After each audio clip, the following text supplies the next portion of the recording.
Welcome to Paint Ed. PCA provides painting contractors with connections they need to grow their business.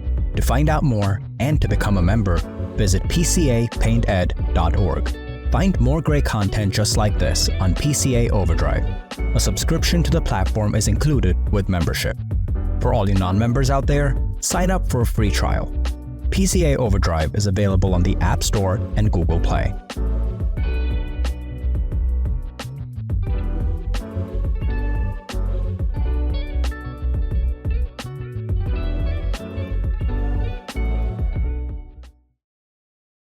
This episode is brought to you by Pittsburgh Paints and Bear.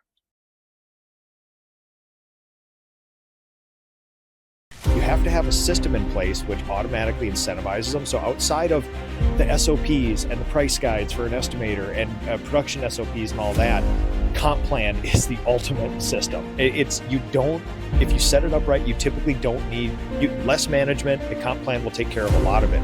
We owe them management. And in my world, I feel like you set up a good comp plan and you have regular one-on-one meetings. That is the secret sauce to making sure that's set.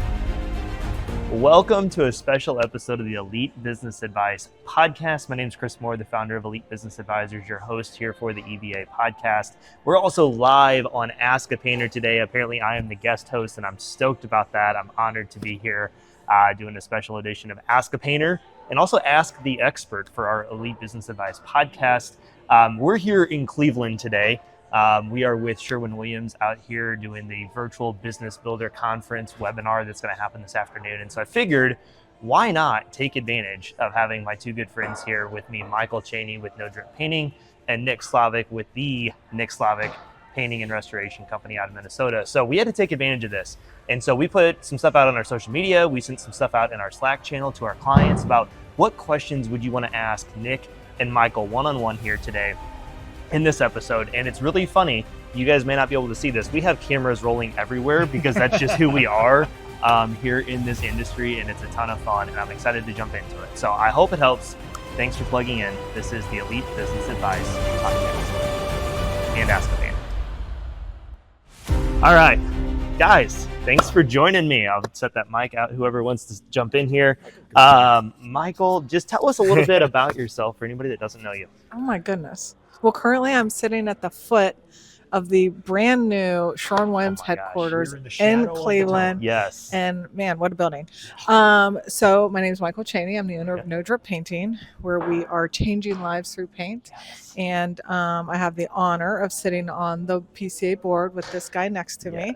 And I get to chair the Women in Paint Sector initiative of the PCA, which is really one of my greatest passion projects at the moment. You're crushing it. And I'm loving every step of the way, and I'm still learning how to become a better business owner. I love it. I love it. Mr. Nick. Hi, I'm Nick. I'm a house painter from Minnesota. I own a painting company. I'm the host of Ask a Painter Live. I'm the current board chair of the Painting Contractors Association, which I will be handing off that later on this next year, February. I am a father of 4.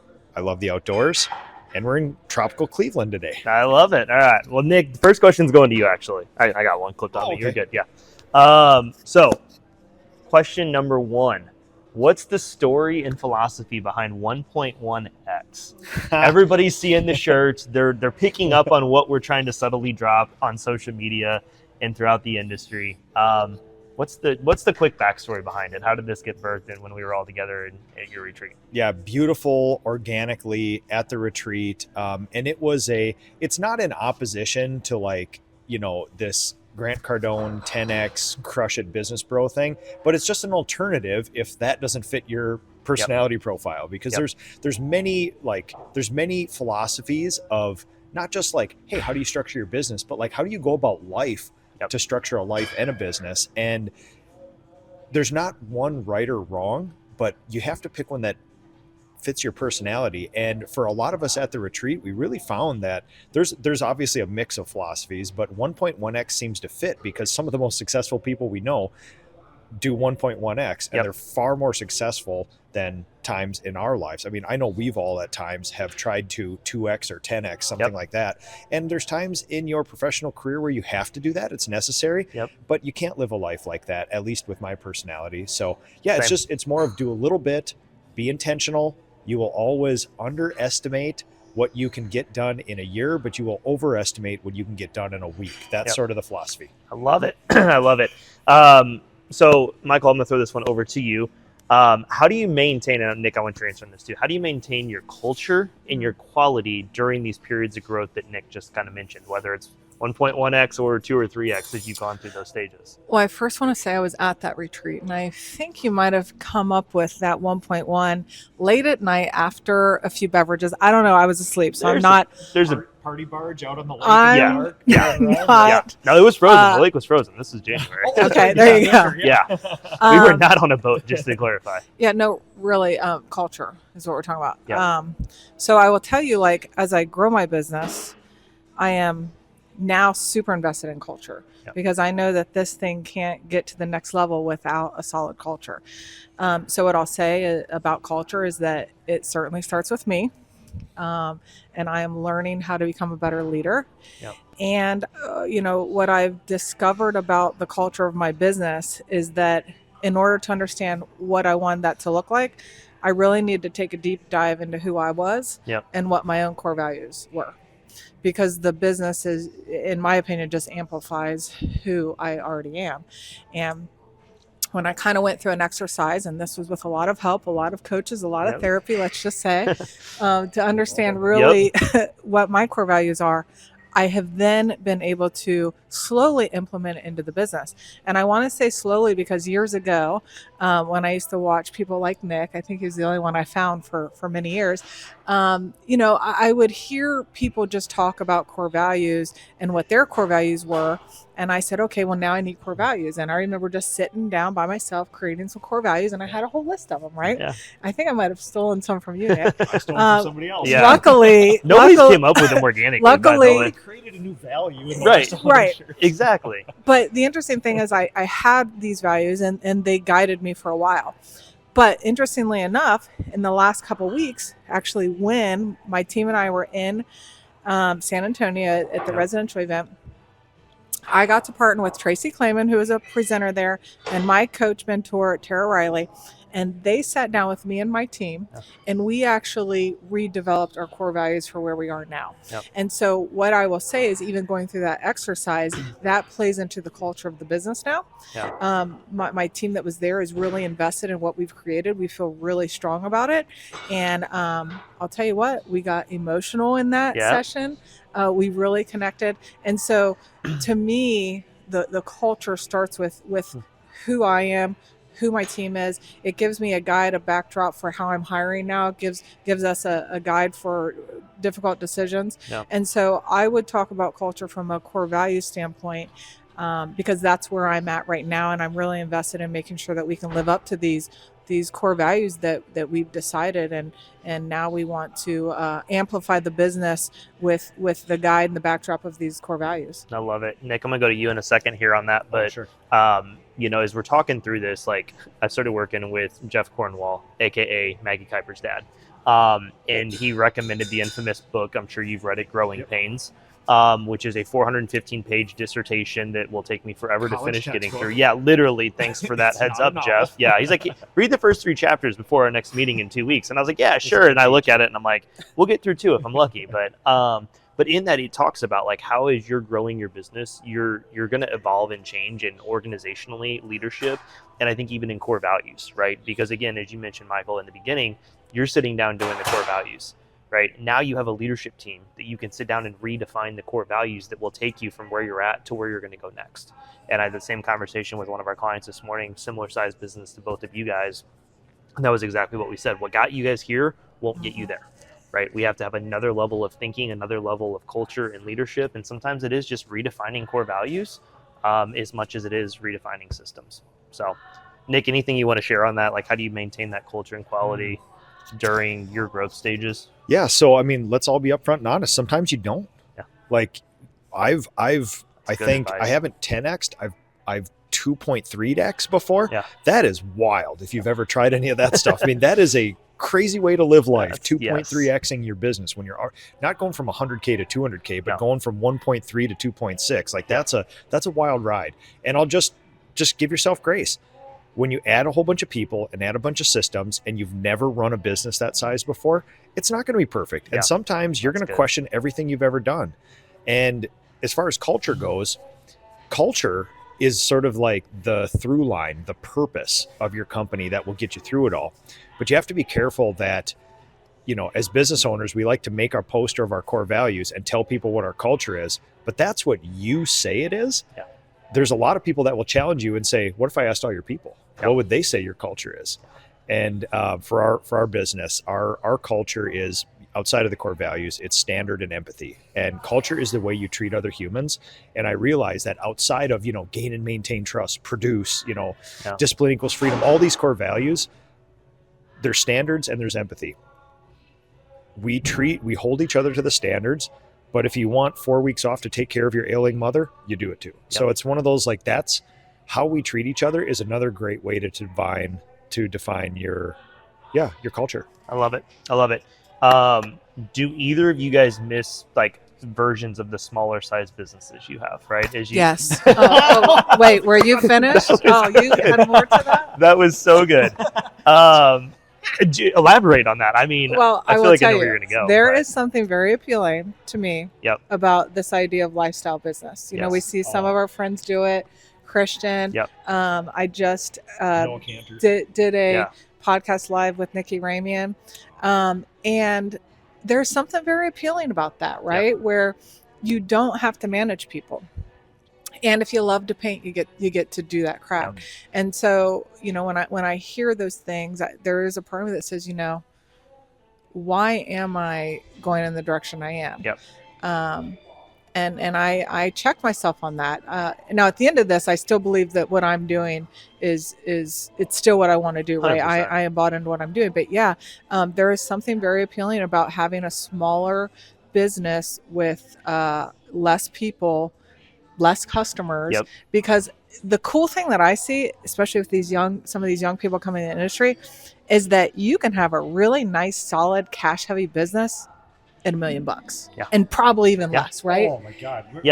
We see examples at the retreat, 600K. Yes. People are taking home 200K, and it's a life they can be home with their kids and that is appealing to me. And that's the thing. Like, we're not just saying like, oh, this is like a great idea. Like, we see it. Oh no, it's done. It's by people we trust, and people are living this out.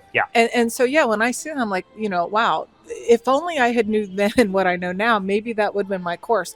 But the cool thing about that is that just shows you the opportunity here. You can have what we're going to say smaller size business, but we know that's still in the top 1% of the industry. Agreed. And be super successful at it. No, I think that's great. And I think, there's decision points in business. The first one to me seems to come at that 600 to 700K range, because you can sell and manage all your production, right? Have a couple good crew leads or a couple good sub crews.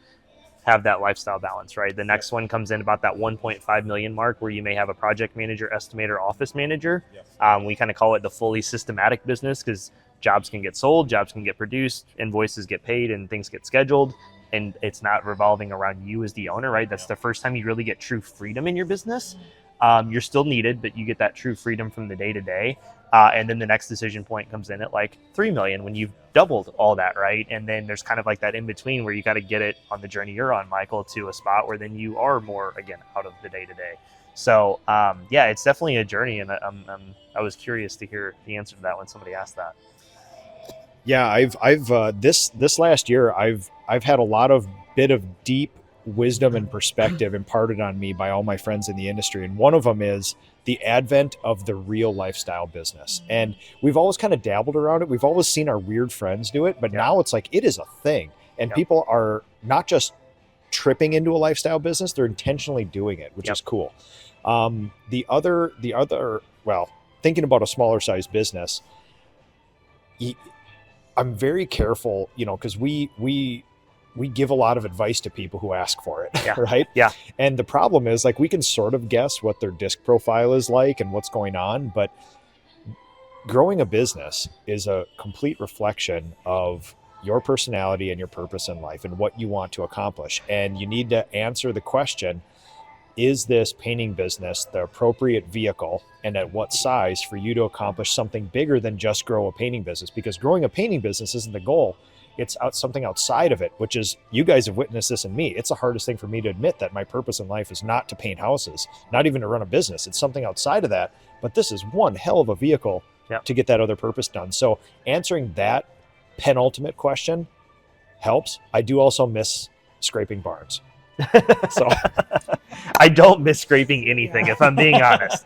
Spraying cabinets, like, doing some stuff, rolling out walls. I can get on board with that. Scraping anything exterior, caulking anything. I don't need splinters in my finger. 6 days straight. Oh my gosh. And I appreciate that about you. Yeah. That's the true craftsperson. But no, I think that's good. And I think, as you talk about that, it's, defining what your purpose is and what you want from your business.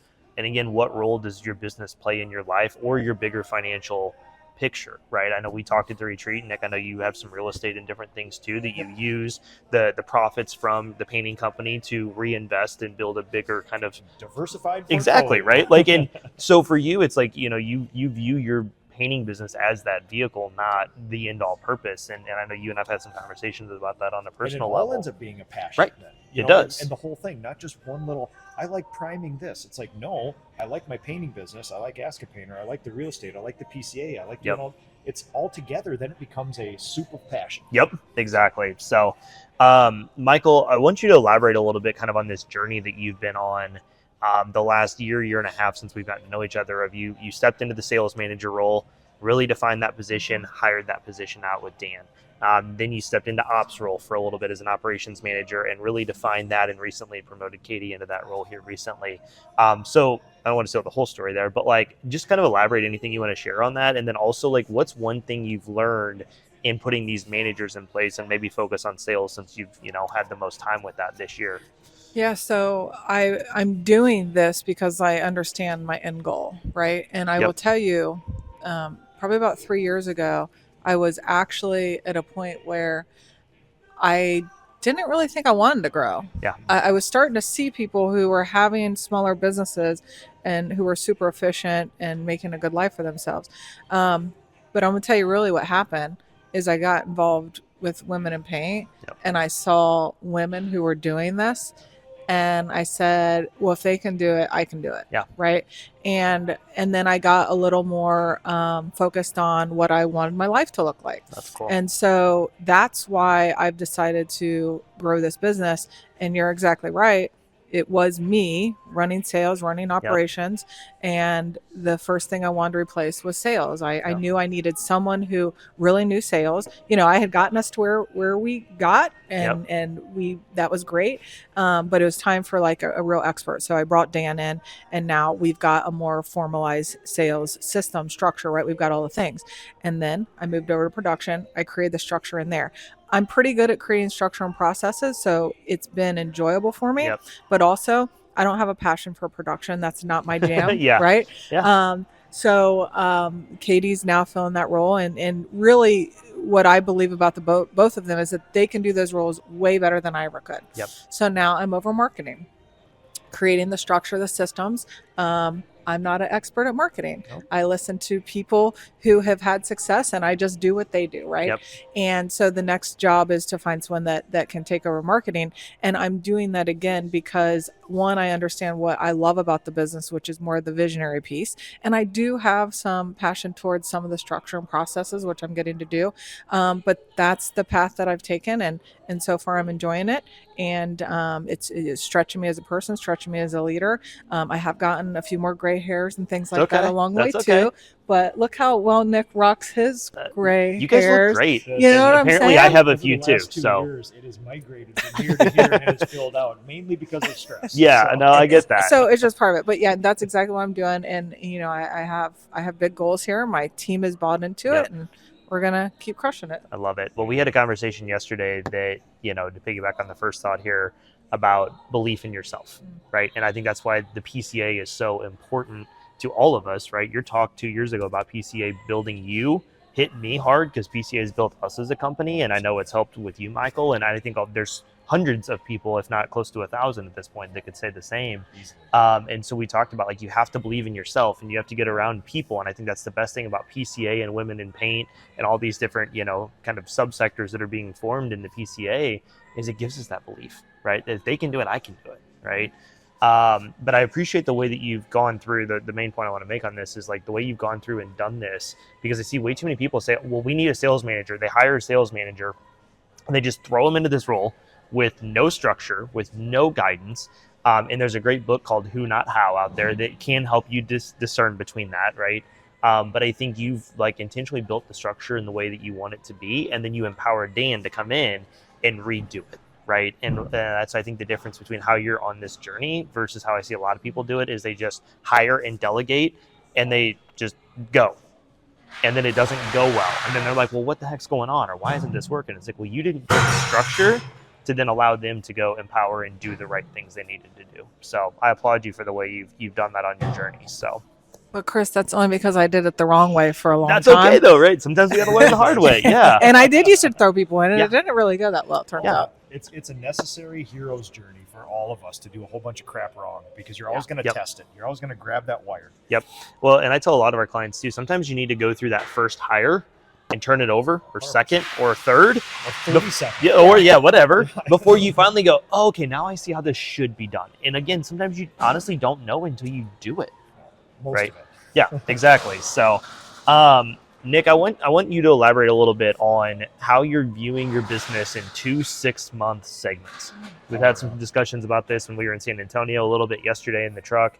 How are you viewing your company in these kind of 2 6-month segments, and what's the thinking behind that? Yeah, so we're not getting any more seasonal, but when we grow the company, we found that organically we were growing more in the exterior subcontracting part than we were. Like, we always have the same amount of W-2s. We add a whole bunch of seasonal W-2s, my college and high school kids and teachers, and then a whole bunch more subcontracting just because demand goes up. So I was challenged to treat my business like 2 businesses, which is a 6-month, $1 million business unit in the winter, and a 6-month, $2.5 million business unit in the summer. And they are just different. There's different marketing strategies.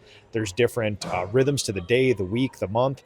And we'll end up going from 7 to 9 jobs completed a week in the winter to 22 to 24 in the summer, with everybody just running around like crazy. So it's been really interesting to then craft a marketing plan, because there's 2 kind of strategies where it's not cut costs, batten down the hatches, go to the mattresses in the winter, but it's not market expansion at that point. It's market penetration. So we do want to save every cost we can, but we still have to bring jobs in. And then in summer, when a lot more is happening, you can do all your marketing experiments and all that other stuff. And then you want to reduce all the stress in your humans so that we can execute really hard for 6 months of the year, spend the 6 months in winter to prepare for that 6 months. Yep. So I think it's good.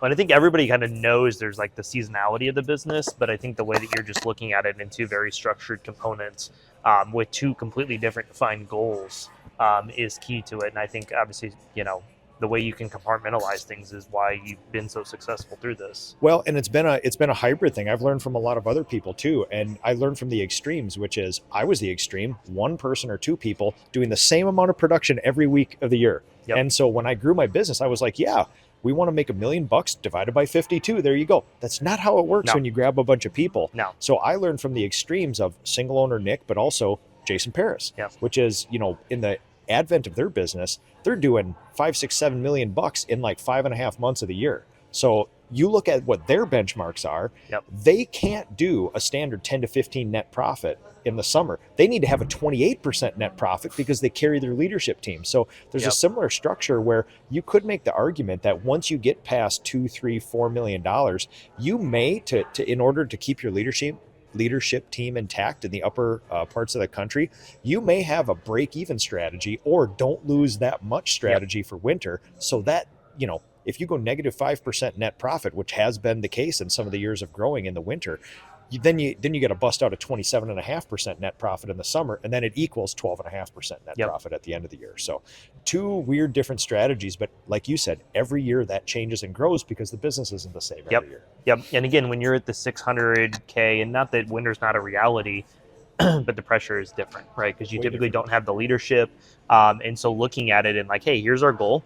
And even how do we build up our cushion enough by this time of year, November 1, December 1, to where we can afford to leak out a little bit for a few months. And we know that's the case, and it's okay, right? Like, it's still not ideal.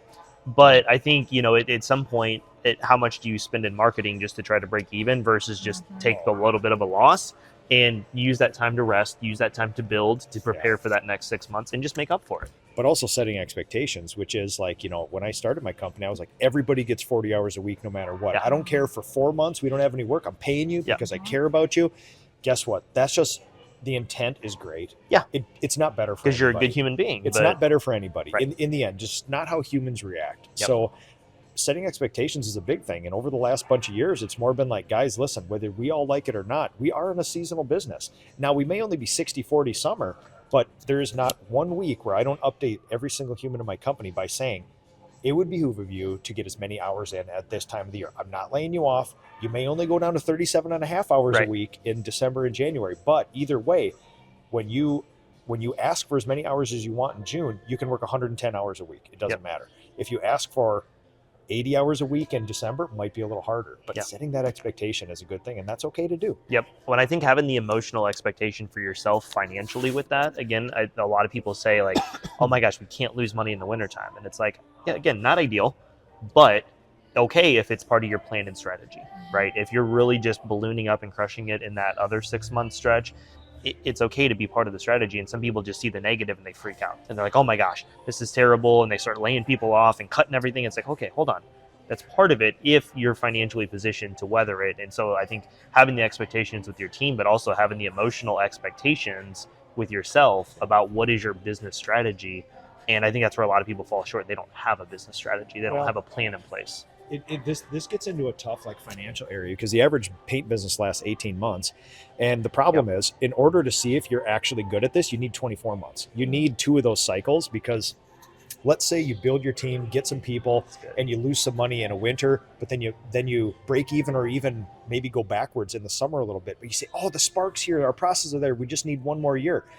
You have to have the financial and emotional wherewithal to take it through 1 more winter where you already start in a hole. You probably dip into your own personal finances or LOC, and then you go again. But I would make the argument that in 4 seasonal cycles, winter, summer, if you're not seeing that break even 28% net profit sort of pattern, that you need to change, the pattern need to change, the strategy needs to change. But you can't go more than 24 months, but most businesses don't even get the chance to do that. That's a good point. Michael, I'll let you answer first on this one. How do you guys navigate that in wintertime? Do you kind of reduce down everybody's hours a little bit if you need to? Do you lay people off directly? Because that's a question we get a lot, and something somebody asks is like, how do you guys navigate that? As you mentioned, from 40 to 37, do you take that approach more so, or do you just say, nope, we just need to cut 1 person, keep everybody's 40? Yeah, well, this is the advantage, I think, of having an employee submodel. Yep. Okay. A hybrid. Now, as we grow, I do think for us and our goals, we need to grow with employees. So over the next couple of years, we're going to be having more employee painters, and then really probably just bring subs on during the exterior season when needed. So because we've got the subcontractor model in there, that alleviates a lot of the pressure. Yep. I'm happy to say for the last couple of years, we've really kept our employee painters busy throughout the winter. Cool. So that's a huge win because I can't tell you how many times we've painted my mom's house or office walls to so many coats. To keep. I mean, that shop is clean in the winter. I'll tell you, every sprayer on those walls. Every sprayer has not 1 drop of paint on it. But no, I mean, you do what you have to do. But now we're fortunate enough where we can plan, we can save money, just like Nick was talking about, and so the goal this year is we're keeping all of our employees busy, but it helps because we've got the sub model. And we talked about other type of models. I mean, if you had a full sub model and you're living in Ohio and you can't do exteriors, well, you could potentially take the whole winter off. And when we talk about lifestyle businesses, that's the kind of stuff that's appealing to me.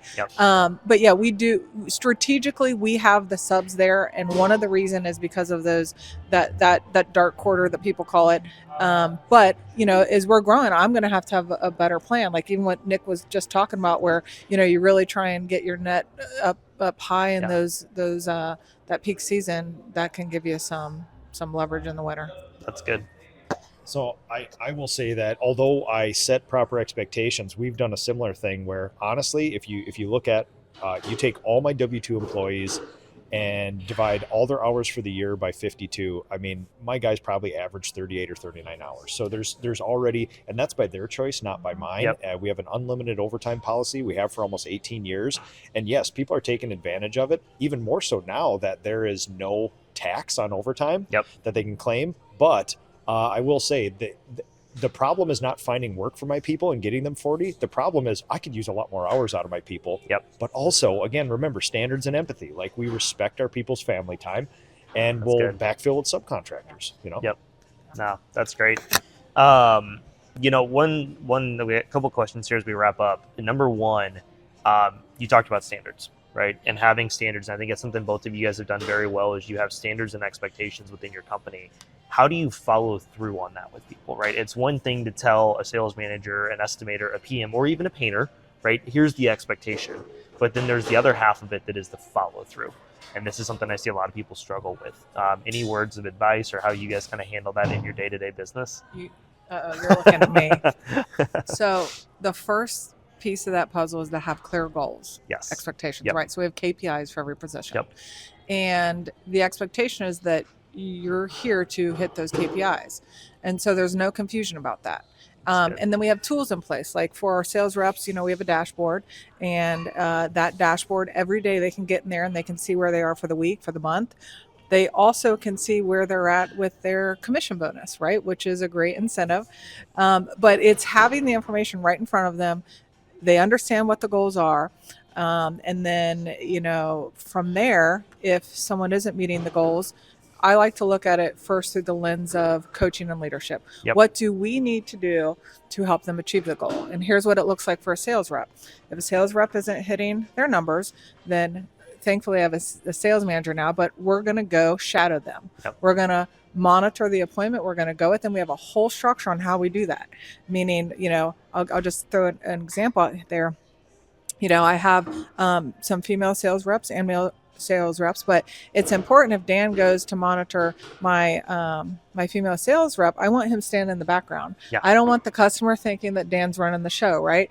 Gabby's running the show, right? But we will coach and lead. We are going to go shadow that. We've also adopted this thing that we're doing, and I really like it. This was Dan's idea.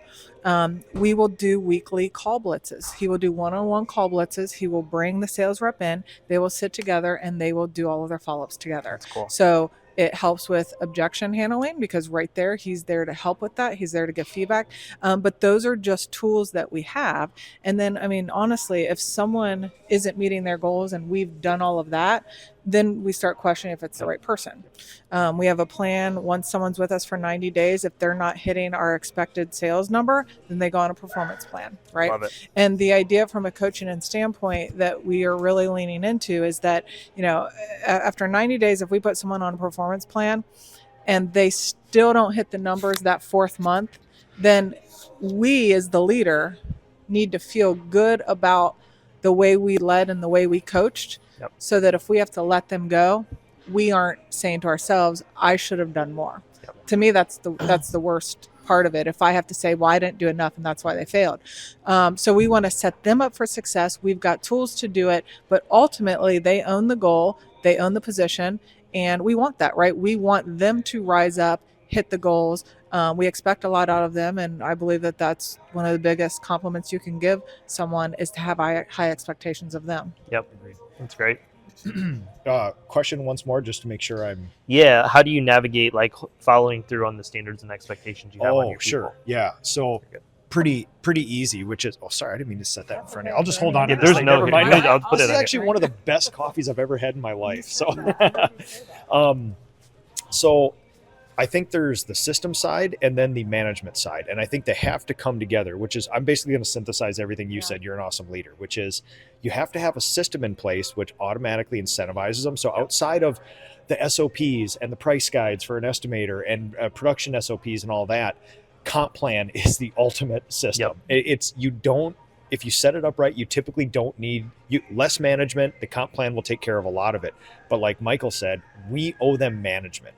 We owe them, and in my world, I feel like you set up a good comp plan and you have regular one-on-one meetings. That is the secret sauce to making sure that's set, because we love light switch stuff. You either did it or you didn't. It's easy to discern. but also as business owners and managers, we owe them support. And I think this is, I'm trying to come up with a topic for my PCA talk. And I literally think when I look at the industry, I think the problem that we've all experienced in business is great technicians, great leaders, complete dearth of management. Like there's not one-on-one meetings, office hours, like all that boring stuff that visionaries hate to do. Our industry is bereft of it. Yep. And I saw it in my own business. So it's that one-on-one meeting interval where you listen, you ask questions, you support, things like that. And that is the other side to the comp plan. And I believe that secret sauce is those two things together. That gets the standards. Because you just saying, here's the standard, go do it or else, is not the kind of businesses we want to run. I love that. You know, Dan Martell said something one time, I'm a big fan of his, and he said, you know, you can't ever blame the people until the processes are so solid that it's an obvious people problem. And I think that's something that a lot of people, especially as I see in the painting industry, and I know you guys see as we're all out in the industry as well, is people are like, well, it's just, you know, like the person's just not doing their job. I'm like, okay, have you communicated what you expect of them? Oh, do you have a process in place to track it? Do you have a weekly one-on-one meeting? When's the last time you sat down with them? Right, exactly. Like, do you have any of these things in place? And they're like, no. I'm like, okay, that's fine. That's a fair assessment. But until we do all these things and we actually have data to look at, and we have a process to track it, and we have a weekly one-on-one where we sit down and do it, or we do the call blitzes, we can't really say the person's not the right fit. And when you said that, Michael, it made me think of kind of that philosophy from him is like, when you said, like, when we go through and we do all of these things, and if they're still not hitting our expectations, then it's pretty obvious it's a people problem. This is a scientific experiment. Like, the human is that one variable you're putting in. You want to control every other variable to see if it's actually them that's the stimuli that changes the outcome of the experiment. Yep. And that's exactly it. So I think we have to make sure our processes are set to where then we can properly evaluate the people. But beyond that. So, well, guys, this has been fun. We could do this all day, honestly, but we do have to get going at some point. Yeah, we're going to do this, right? And so, this is just like our practice. Like, we're getting ready for today. We'll just tell Dan, like, we don't even need to do it another run through. Now I'm like, all out of answers. Yeah, we'll have to go get some more coffee, I guess. I didn't ask any of the questions I know that are coming later today, but I know we've got some exciting events coming up this afternoon for everybody on Ask a Painter Live. We have our virtual business builder conference with Sherwin-Williams. Link in the show notes. I was going to say, I'm sure you got a link somewhere. If not, it's all over all of our social medias from the last few days. And then we also have the upcoming Women in Paint event. Michael, you want to talk briefly about that coming up in Nashville? Yeah, I would love to. So Women in Paint is October 27th through October 30th in Nashville. There cannot be a better place for this. Nope. We've got the coolest things happening, including a self-defense class. Oh, no way. Yes. Do Nick and I get to come to that? Or I feel like I'm the dummy. I know. Okay, perfect. Wait, I think I actually may not come So now. ladies, Chris and Nick are the dummies, so we get to beat up on them. Gut punches out the lawn. Listen, I'll take it. If we sell 20 more tickets because of that, I'll actually take that. Yeah, so we're going to be doing Maybe. really cool events. The content, I'm super excited about Yep. it. Every year it gets stronger, but it's a space where women can come, they can get inspired, just like I did at the very first Women in Paint event. And it's a place where we can support, inspire, motivate each other, and really it's a safe space. And if you haven't been to an event, you need to attend one. It has changed the way I think, the way I operate. It has helped me. You know, you talked about even mindset a little bit earlier with believing in yourself. And so I would encourage you to join. And it's well worth it. And I like to say, you know, bet on yourself. When we look at these events, we look at the price. But just like we don't want our customers looking at the price, we want them to look at the value. You need to look at the value of what these events can do for you, for your business, and it'll help you create a community that you might not have. Yep, I love it. That's great. I'm excited to be there. I appreciate the invite to come support. I know you're going to be there as well. Yep. At least we'll be able to understand the presentations compared to Espanol. You and I felt pretty useless, and we couldn't even understand what was being said. I saw gross profit up there in material Agreed. labor. I was getting the Yeah, gist you of were getting it. Somebody It was talking about good. job cost. You did learn what gross profit is in Spanish, but I'm not going to ask you to repeat that. So we've got that coming up. We've got the commercial conference November 17th through the 20th, I believe, or 18th through the 21st. I don't have that one memorized. Amazing event coming up for that. I look forward to hanging out with you guys there. Nick, anything else you want to promo on your end? Anything else you know coming up? No, that's it, man. In the Ask a Painter show notes, I got all the PCA stuff in there. Perfect. The scholarships, if they're still haven't been used up yet, all the PCA events, and everything else going on there. Free membership for veterans, all that good stuff. So take advantage of it, guys. This is like the hack in the industry, and it's easy for us to say we're all here, we all believe in it, but like, I don't know, man, just do it already. Agreed. Agreed. Well, guys, this has been a ton of fun. I appreciate you making some time this morning to do this, and we get to go keep this rolling this afternoon. So plug in today to the online virtual business builder conference. And if you're listening to this on the Elite Business Advice podcast, go back. It will be on YouTube, on Sherwin Williams' channel here in the coming month. So thanks for doing this, guys. Thanks for plugging into this week's episode. I hope you're able to take a few nuggets away from it to implement into your business. Remember, knowledge without implementation is useless. If you're curious about what we do and how we help painting contractors all over North America, schedule a free business analysis meeting with us at www.elitebusinessadvisors.com. Our entire team of advisors have ran and managed painting companies just like myself and are here to help support you on your journey. We have packages available for contractors at every stage of business, from flying solo and just starting out, all the way to multi-million-dollar businesses. And lastly, if you love this episode, please leave us a rating and a review. It helps others on the platform find our podcast, and it could be the best blessing that's ever happened to them thanks to you. Thanks for plugging in, and we'll see you back for next week's episode.